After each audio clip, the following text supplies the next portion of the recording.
So in order to quickly get started by making out your project, you can actually go ahead and utilize templates.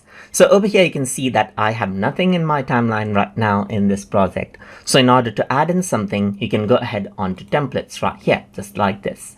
So over here, you can see that there's different templates that you can select from right here, just like this. So now let's start with this one. Let's say, for example, and click on it. And then over here, you can see that there's many different templates that you can actually choose from.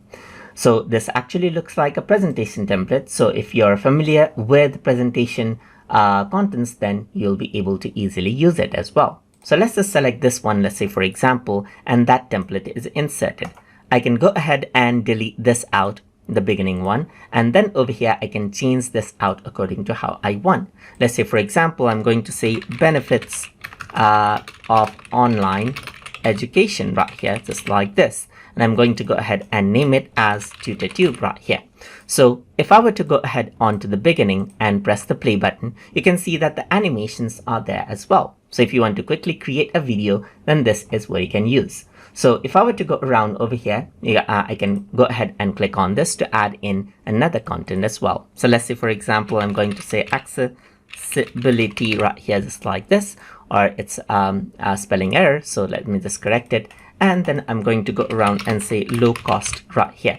So I'm just going to go around and say affordable for everyone right here, just like this. And I'm going to go around and say accessible all around the globe right here, just like this. So once I go around onto the beginning, press the play button, you can see that this is what you have right here. You can easily see that there's animations and everything applied to the template right here for quick and easy video editing.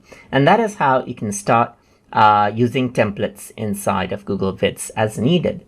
So I hope you guys learned something as always. And as always, please like, comment, share, and subscribe.